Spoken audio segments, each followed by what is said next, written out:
மனுஷனை நீர் நினைப்பதற்கும் மனுஷகுமாரனை நீர் விசாரிப்பதற்கும் அவன் எம்மாத்திரம். நல்லா கவனிங்க. அவனை இந்த பைபிள் வியாக்கியானம் நம்ம பைபிள்ல மட்டும்தான் தேவ தூதர்களும் அப்படி இருக்குது. பாக்கி எல்லா பைபிள்லயும் தேவனோட யார் தான் பெரிய ஆளு, தேவனுக்கு அடுத்து யார் தான் பெரிய ஆளு? நீங்க தான் சொல்லுங்க. நான் தான் இந்த உலகத்துல எல்லாவற்றையும் பார்க்க நீங்கள் நான் தான் பெரியவன். எதற்கு இந்த வசனம் சொல்லப்பட்டிருக்கிறது? சங்கீதம் 8:5-6 சொல்றாரு, நீர் அவரை தேவ தூதரிலும் சற்று சிறியவனாக்கு. நீ மலையாளத்தில் அருமையாக இருக்குது, எழுதியிருக்குது, நீர் மனுஷனை தெய்வத்தை கால் அல்ப மாத்திரம் தாழ்த்தி, கொஞ்சம் சின்ன அளவு, அவ்வளவுதான். ஏன்னா அவனுடைய சாயல் முழு சாயலாகவே படைத்திருக்கிறார். வாசிப்போம். ஏன் அவரை விட சற்று சிறியவன் ஆக்கிறார் என்றால் அடுத்த வசனத்தில் விளக்கம் சொல்லுகிறது, மகிமையினாலும் என்னுடைய மகிமையை யாருக்கும் கொடு அப்படின்னு சொல்லிருக்கிறாரு. ஆனாலும் அவருடைய சாயல படைத்த ஒரு மனிதனை அவருடைய மகிமையினாலும் அவருக்கு இருந்த கரத்தினால் உங்களை முடிசூட்டிருக்கிறார். எப்படியா? யாரா நீங்க? அவருடைய கரத்தின் கிரியைகளாகிய அதிகாரி. நம்ம எப்படி இருக்கிறோம்? ஏந்திர பிச்சைக்காரனா இருக்கிறோம். நம்மளை எப்படி வச்சிருக்கிறாரு? அதிகாரம் படுத்தக்கூடியவனாக. உலகத்தை சுதந்திரிப்பான், பூமியை சுதந்திரித்துக் கொள்வான் என்ற வாக்குத்தத்தம் வேதத்தில் இருக்கிறது. ஆனால் அதிகாரியா இருக்க வேண்டியவன் எப்படி இருக்கிறான்? பிச்சைக்காரனை விட மோசமா இருக்கும். படிப்போம். சகலத்தையும் யாருக்கு? ஒரு அதிகாரிக்கு கீழே தான் ஒரு கம்பெனியே இருக்கும். அவனுடைய பாதத்துக்கு கீழே எல்லாம் நினைச்சாராம், வச்சிட்டாரு. யாருடைய பாதத்துக்கு? வியாதி, பிரச்சனை, போராட்டம், தரித்திரம், வறுமை, புலம்பல். இந்த புலம்பலை பார்த்தாலே எனக்கு எல்லாம் டென்ஷன் ஆயிடும். புலம்பல். அதனாலதான் ஆசிரியப்படாம இருக்கிறோம். படிப்போம். சகலத்தையும் நல்லா கேளுங்க. இப்ப இங்கதான் வர்ற சத்தியத்துக்கு, அவர் சகலத்தையும் அவருக்கு கீழ்ப்படுத்தினார் என்ற விஷயத்துல அவனுக்கு கீழ்ப்படுத்தாத ஒரு பொருளும் வாரத்திலும் பூமியிலும் ஒன்றுமே கிடையாது. யோசுவா சூரியனை பார்த்து பேசுறான், நடுவாழ்ல சூரியன் நிக்குது. ஒரு சூரியனை பார்த்து பேசும்போது அந்த சூரியன் தேவனாலே படைக்கப்பட்ட சூரியன் அங்கே ஓடாமல் அங்கே நிற்குமானால் பூமியிலே மட்டுமல்ல சகலத்திலும் அவனுக்கு கீழ்ப்படுத்தாத ஒரு பொருளும் இல்லை என்று வேதம் சொல்லுகிறது. படிப்போம். அப்படி இருந்தும் இன்னும் அவனுக்கு என்ன காரணம்? நீங்க சொல்ற சொல்லுக்கு இனி என்ன நடக்கல. அந்த அதிகாரம் இனியும், இப்ப நான் மேனேஜரா இருக்கிறேன், நீங்க ஆள வேலையா செய்றீங்க, நான் சொன்ன அந்த வேலை என்ன செய்யணும்? நடந்திருக்கணும். அதான் அதிகாரம். ஆனா இனி நடக்கல. நாம அதிகாரியா இருக்கிறோம், அவருடைய சாயலா இருக்கிறோம், தேவனுடைய பிள்ளையா இருக்கிறோம், அவருக்கு சற்று சிறுவராக்கப்பட்டிருக்கிறோம். தேவன் பெரியவர். அந்த பெரிய தேவன் உங்களையும் குட்டி தேவனாக பூமியில வச்சிருக்கிறார்.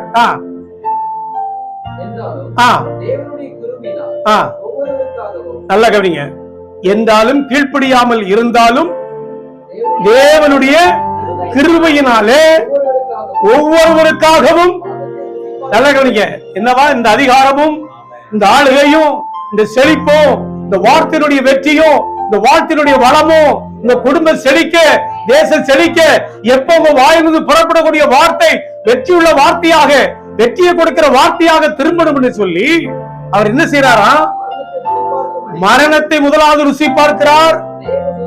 தேவதூதிலும் நல்ல கவனிக்க, தேவனாக இருக்கிற அவர் பூமிக்கு 1 தீமோத்தேயு 3:16 படி தேவன் மாம்சத்திலே வெளிப்பட்டார் என்ற மகா பெரிய ரகசியத்தை இங்க எழுதி வைத்திருக்கிறாரு. அப்ப அவர் உங்களையும் என்னையும் அதிகாரியாக ஆளக்கூடியவர்களாக, எல்லாம் நமக்கு கீழ்ப்படியாக, நம்முடைய காலுக்கு கீழாக எல்லா அதிகாரத்தையும் நம்ம ஆண்டு கொள்ளும்படியாக மேன்மையாக வைத்தபடினாலே இனியும் ஒருவர் நமக்கு என்ன செய்யல, எதுவும் கீழ்ப்படியல. நம்ம இந்த உலகத்தை சுதந்திரிக்கணும். இந்த உலகத்துல நம்ம தான் ஆளுகை பண்ணணும். அதுக்காக போய் உட்கார்ந்து பிரதமரையா உட்காருங்க இல்ல, அவங்களெல்லாம் ஆளக்கூடிய ஆளுகை நமக்கு தந்திருக்கிறார் பிரதமர்ல. அதற்கு மேல உள்ள அதிகாரத்தையும் ஆளக்கூடிய வல்லமைய நான் நிர்ணயிக்கிறது தான் இந்த தேசம். நான் சொல்றதுதான் அங்க நடக்கணும். ஏன்னா அந்த அதிகாரத்தை உங்களுக்கு எனக்கு கொடுத்திருக்கிறாரு. ஆனாலும் நமக்கு இதுவரை என்ன செய்யல, எல்லாரும் தீர்க்கதரிசனம் சொல்றான், ஜெபம் பண்றான், அடுத்த வருஷம் இதுதான் ஆட்சி வரும்ங்கிறான், ஒண்ணு நடக்கல. என்ன காரணம்? என்ன காரணம்? இனி நமக்கு என்ன செய்யல, ஒண்ணு எல்லாவற்றையும் தன்னுடைய கால்களுக்கு கீழே கீழ்ப்படுத்தி வைத்தார். ஆனா ஒண்ணும் கீழ்ப்படிய காணும். ஆனால் கீழ்ப்படி முடியாக, இந்த அதிகாரத்தை மேற்கொண்டு நடக்க முடியாக அவர் என்ன செய்யறாருன்னா, அவர் மரணத்தை முதலாவது ருசி பார்த்து தேவதூதரிலும் சற்று சிறிவர், இங்கே தேவனிலும் சற்று சிறிவராக்கப்பட்ட உங்களுக்காக எனக்காகவும் அவர் தேவ தூதரிலும் சற்று சிறிவராக்கப்பட்டு மரணத்தை உத்தரித்தது நிமித்தம் மகிமையினாலும் கனத்தினாலும் காண்க. எல்லாவற்றிற்கும் மேலாக பிலிப்பியர் 2 அதிகாரத்தை எடுக்க வேண்டிய 5, 6, 7, 8 எல்லாவற்றையும் மேற்கொண்டு சகலவற்றையும் அவருக்கு கீழ்ப்படுத்தி எல்லா நாமங்களும் அவருடைய நாமத்தை சொல்லும்படியாகவும் எல்லா முழங்கால்களும் இயேசுவுக்கு முன்பதாக முழங்கும்படியாக அதிகாரத்தை தேவன் கொடுத்தார் என்று வேதம் சொல்லுகிறது. அதனாலதான் நீங்க யோவான் 10 அதிகாரத்தை 32 36 வரை வாசித்தா, எனக்கு எடுத்து வாசிக்க நேரம் மனப்பாடமா சொல்லிட்டு போயிடுறேன். அங்கே சில விஷயங்களை இயேசுவை கல்லெறியதுக்கு தயாரா இருக்கிறாங்க. அவர் வேற ஒண்ணுமே சொல்லல, நான் தேவனிடத்திலிருந்து வந்த தேவகுமார் அப்படிங்கிறாரு. இந்த 32 வேணா வாசிப்போமே. நல்லா கவனிங்க. யூதர்கள் அவரை கல்லறிய காரணம் இன்னொரு வார்த்தை தான். இயேசு அவர்களை நோக்கி, யூதர்களை நோக்கி, நான் என் பிதாவினாலே அநேக நற்கிரிகளை உங்களுக்கு காண்பித்து அவைகளில் நான் அநேக கிரியைகளை அற்புதங்களை உங்களுக்கு காட்டிருக்கிறேன். எந்த கிரியைகளினாலே, எந்த அற்புதத்தினாலே என்னை கல்லறிய பார்க்கிறீர்கள்? அடுத்த வசனம் அங்க சொல்றா, யூதர்கள் அவர்களுக்கு பிரயுத்தரமாக அவருக்கு எப்பா நீ செஞ்ச அற்புதத்தினாலேயோ, நீ கொடுத்த ஆகாரத்தினாலேயோ, 5 அப்பத்தையும் 2 மீனையும் 5000 பேருக்கு கொடுத்து மீதமுள்ள 12 கூடல் எடுத்ததுனாலே உன்னை கல்லறியல, கல்லறியவில்லை. நீர் மனுஷனாயிருக்க நீ உன்னை தேவன் என்று சொல்லி இவ்விதமாக நீ தேவதூஷன், நீ தேவன் என்று சொல்லுகிறபடினால் நான் உண்மையிலே கல்லறிகிறோம் அப்படிங்கிறான். அதற்கு அவர் என்ன சொல்ற பாருங்க.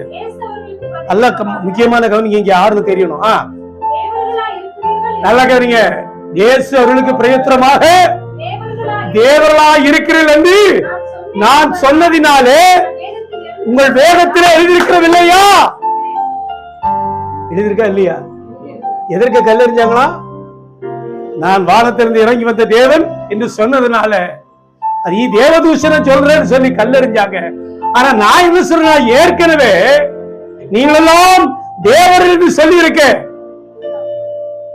சங்கீதம் 85 படிச்சு பாருங்க. 2, 3 நாள் நினைக்கிறேன். 82வது சங்கீதம் 5, 6 82, 5, 6 நினைக்கிறேன். அதான் அறியாமலும் நல்லா இருக்கிறீங்க. ஜனங்கள் எப்படி இருக்கிறாங்களா? அறியாமலும் உணராமலும் இருக்கிறார்கள். அந்த காலத்திலே நடக்கிறான். இல்ல அப்படிதான் நடக்கிறாங்க. விசுவாசி அப்படிதான் நடக்கிறான், ஊழியக்காரன் அப்படிதான் நடக்கிறான். அந்த காலத்திலே நடக்கிறீர்கள். தேசத்தினுடைய அஸ்திபாரங்கள் எல்லாம் அசைந்து கொண்டிருக்கிறது. நல்லா கவனிங்க. எங்க சொல்லிக்காரு தீர்க்க தரிசனமா? நீங்கள் தேவர்கள் என்றும்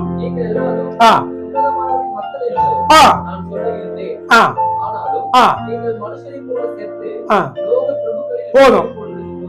யோவான் விளக்கம் கொடுத்துட்டாரு. உங்களெல்லாம் தேவர்கள் என்று சொல்லி இருக்க, அதனால என்ன கல்லெடு தெரியுறியா? தேவ வசனத்தை ஏற்றுக்கொண்டு அதன்படி நடக்கிறவர்கள் தேவர்கள். நீங்க யாரா? ராஜேந்திரன் சொல்லுங்க, நீங்க யாரு? தேவன், குட்டி தேவன். அவர் பெரிய தேவன்.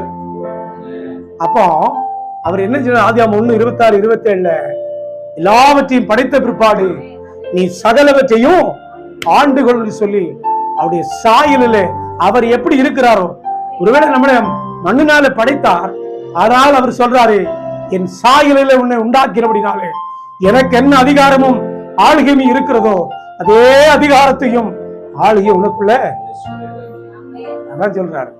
குட்டி தேவர்கள்